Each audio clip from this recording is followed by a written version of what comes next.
Fala galera, ligado aqui no canal do VSR, chegando para mais um vídeo. O tema do vídeo agora é caso de intervenção na arbitragem brasileira. Tá realmente num nível estarrecedor. É o tema do vídeo de agora, depois da vinheta.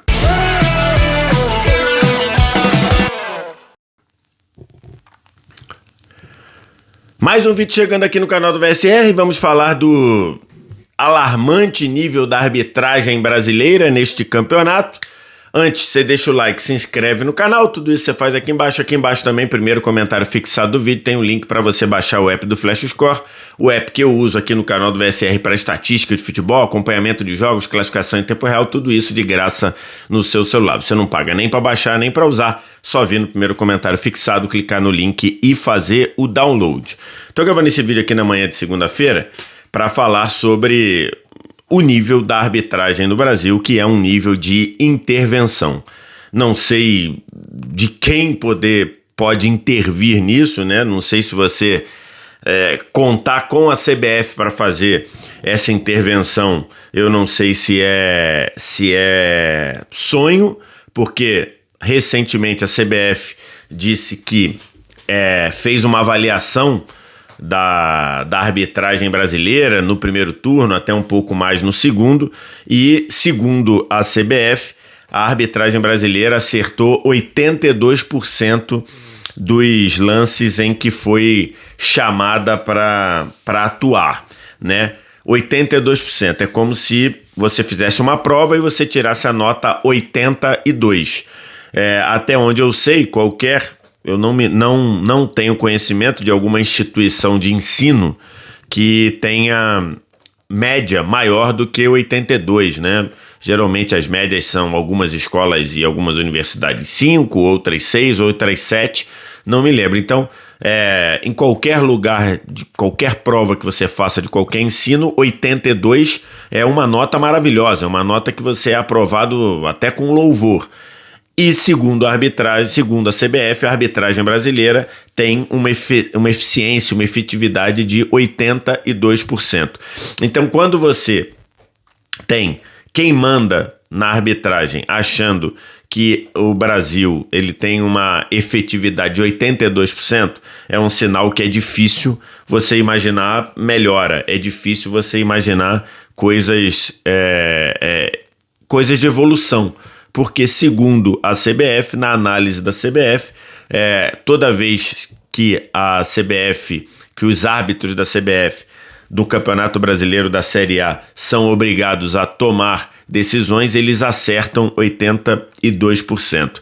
E não é isso não é a sensação que a gente vê, né?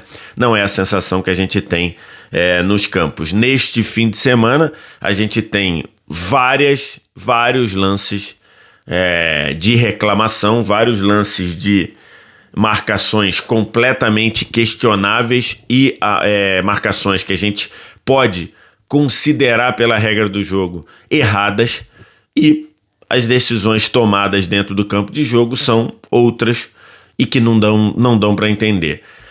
No jogo lá do Internacional com o Botafogo, tem um pênalti claríssimo dado, que não foi dado para o Botafogo, num agarrão inacreditável do mercado em cima do Arthur Cabral, e o lance seguiu, não houve pênalti marcado na hora, não houve chamada do VAR e o lance seguiu. Curiosamente, no mesmo Beira-Rio, que na quarta-feira teve um pênalti de um puxão ali, de um puxão que não teve praticamente nenhum impacto e que teve chamada de VAR. E aí, 3 dias depois, no Beira-Rio, você tem um puxão com um impacto absurdo, o jogador dá um abraço de urso e o VAR não chama. Aí você fica preocupado, né? Qual é o critério? No mesmo sábado, você tem na Neoquímica Arena, você tem um pênalti marcado em cima do Yuri Alberto, também com um puxão, ou com um contato que tem impacto muito pequeno, ou praticamente não tem impacto.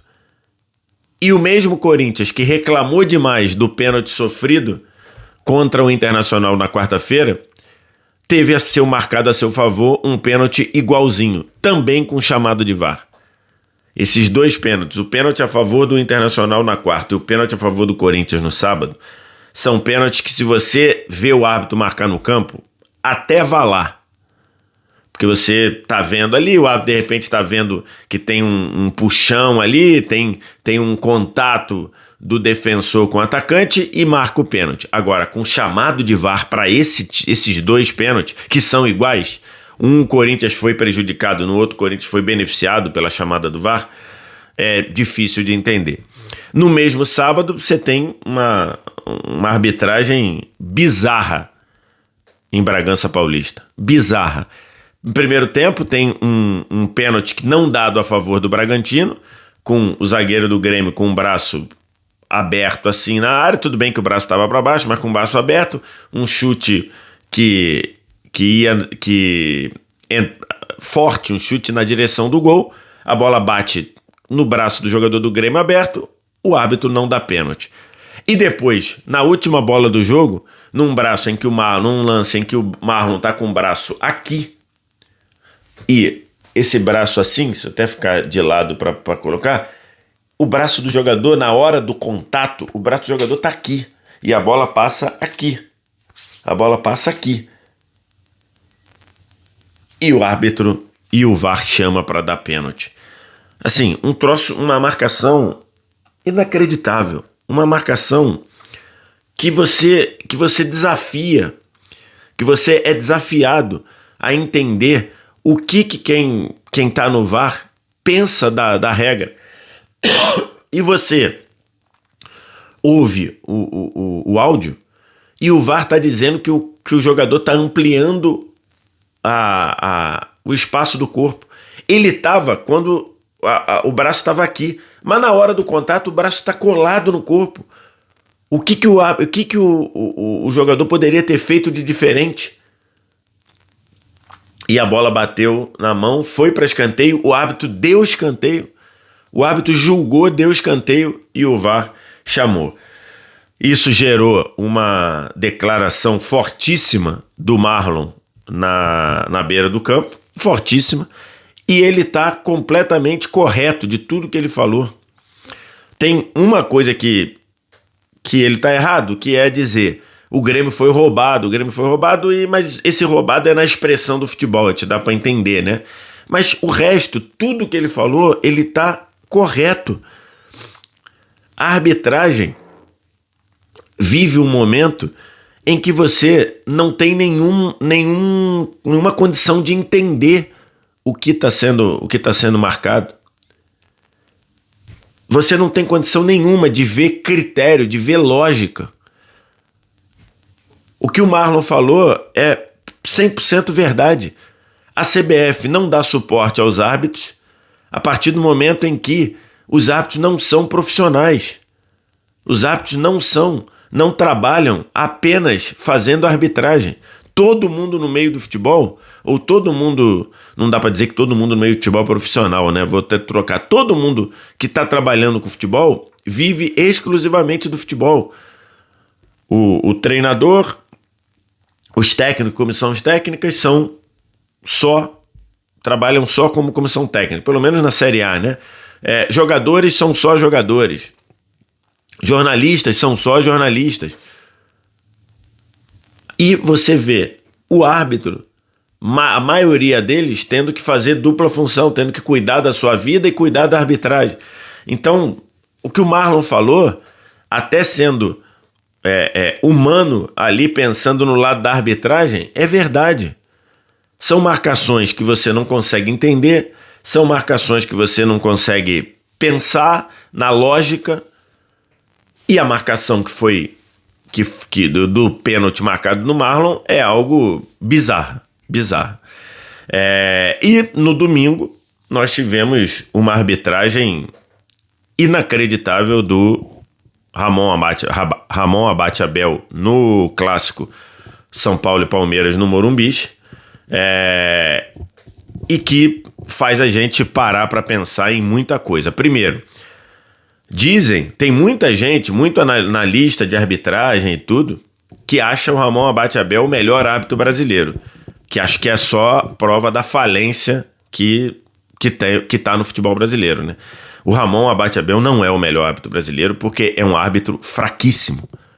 É um árbitro inseguro, é um árbitro que picota jogo, é um árbitro completamente incoerente.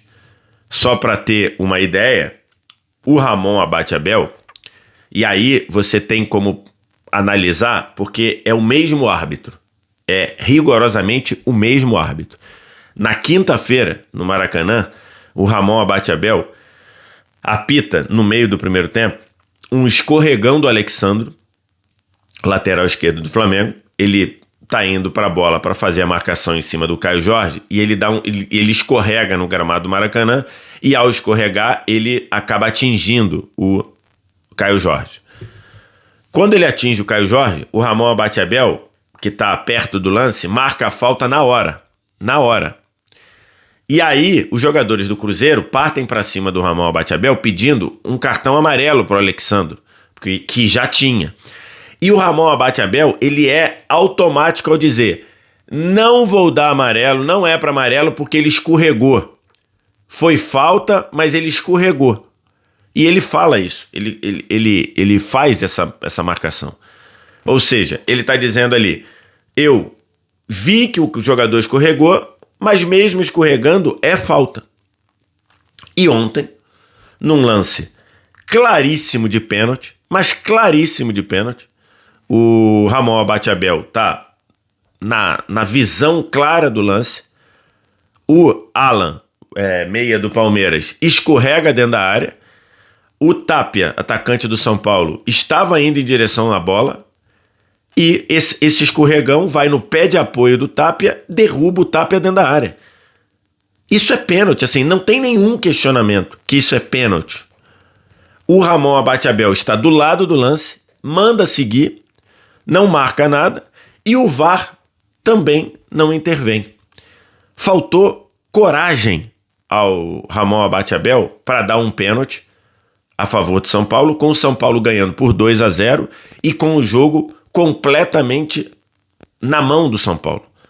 É evidente que a gente tem que falar que o Palmeiras virou um jogo numa condição que chama muita atenção. O Palmeiras perdia por 2-0, não estava se encontrando, virou o jogo para 3-2 dentro da casa do adversário, num clássico. É lógico que a gente tem que falar e tem que ver que isso é rotina na trajetória do Palmeiras, desse Palmeiras. Palmeiras consegue fazer isso com uma consistência bizarra. Agora, dessa vez, é impossível analisar a virada do Palmeiras sem considerar a arbitragem. Porque o São Paulo ganhava por 2-0, com o Palmeiras completamente sem se encontrar no jogo, perdido, e o árbitro não dá um pênalti clamoroso, um pênalti que, segundo o próprio critério do árbitro, 3 dias atrás, era um pênalti indiscutível, porque o mesmo árbitro julgou 3 dias atrás um escorregão como uma falta. Então, assim, é inacreditável. Tem outros erros, né? O Palmeiras reclama com razão que o Ramon Abate Abel não expulsou o Bobadilla quando ele matou um contra-ataque, deu um empurrão no mesmo Alan por trás, com ele progredindo na direção do gol, né? O chamado lance promissor. O Palmeiras reclama, o Ramon Abate Abel errou também. E o São Paulo reclama da não expulsão do Andréas Pereira, outro lance de expulsão. Andréas Pereira caminha para pegar a bola, passa com o pé em cima da bola, escapa o pé dele, e ele com o pé reto, né, com a perna reta, com a perna fixa, ele vai na canela do Marcos Antônio, desliza e termina colocando força com as travas no pé do Marcos Antônio. Isso é cartão vermelho. Isso daí é vermelho direto. O árbitro deu amarelo e o VAR também não interveio. Então, assim, não dá para você... Eu acho que esses dois lances são lances claros de expulsão, né? Tanto do Bobadilla quanto o do Andréas Pereira. Mas vá lá, interpretação, você tá ali, momento do jogo, condução, ok. o lance do pênalti é de outra prateleira. O lance do pênalti é algo indiscutível. O lance do pênalti é algo inacreditável. E que só mostra como um mesmo árbitro, que é tido como um dos melhores, e se o Ramon Abate Abel é o melhor árbitro brasileiro, já pode fechar a arbitragem brasileira, já pode fazer essa intervenção que eu falei, como pedir para a Conmebol fazer uma intervenção, pedir para a FIFA fazer uma intervenção, começar a trazer árbitro estrangeiro, eu não sei. Mas a arbitragem brasileira é caso de intervenção. A arbitragem brasileira, a falta de critério do VAR é caso de intervenção. É caso de você resetar o VAR. Ontem eu falei sobre isso. O VAR brasileiro precisa ser resetado, porque não dá para você chamar em lances em que é completamente interpretativo, no sentido de que você pode achar que foi, pode achar que não foi, e você ter o VAR se omitindo num lance que é um pênalti claro. O pênalti a favor do São Paulo é o pênalti que deu origem ao VAR. Se você analisar o pênalti, o lance com o Alan indo no pé de apoio de um jogador que estava disputando a bola, o Abel diz que eu não sei se o Abel já viu o lance de novo. Quando ele foi para a entrevista coletiva, ele não tinha visto o lance novamente. Ele acha que não é pênalti porque a bola não estava em disputa. Abel, reveja. É evidente que a bola estava no contexto do lance, tanto é que se o Tapia não fosse derrubado, o Tapia iria pegar a bola, iria atrás da bola. Então, assim, o lance do pênalti é o lance para o qual o VAR foi criado, para evitar esse tipo de pênalti. E o VAR brasileiro se omite nesse lance e chama em lances em que é completamente de julgamento de impacto, julgamento de força, tipo o pênalti marcado por Internacional na quarta-feira. E chama em lances como o lance do Marlon, que a mão do jogador está colada ao peito. Nessa situação não tem outro lugar para a mão estar, e quando ele vira, a bola bate aqui. Se não batesse na mão, a bola bateria aqui no corpo do jogador, e o VAR chama. De fato, não dá para entender.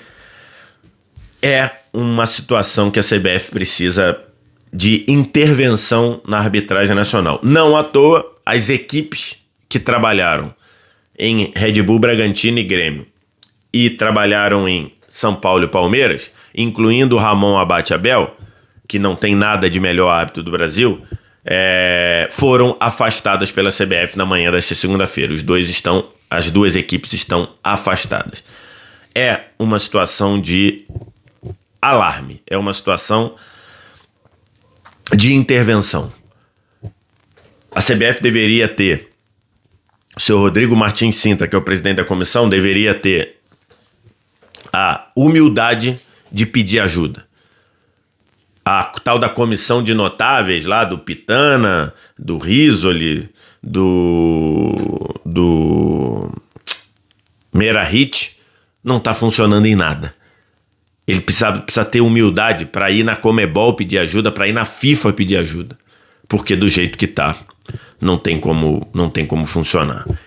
Quero te ouvir. O que você acha, o que você pensa? Diz aqui embaixo nos comentários. No mais, like, se inscreve no canal, sininho das notificações, vem no primeiro comentário fixado, clica no link que tá ali para fazer o download do Flash Score, app que eu uso aqui no canal do VSR para estatísticas, acompanhamento de jogos em tempo real. Obrigado demais pela audiência, um abraço, tchau!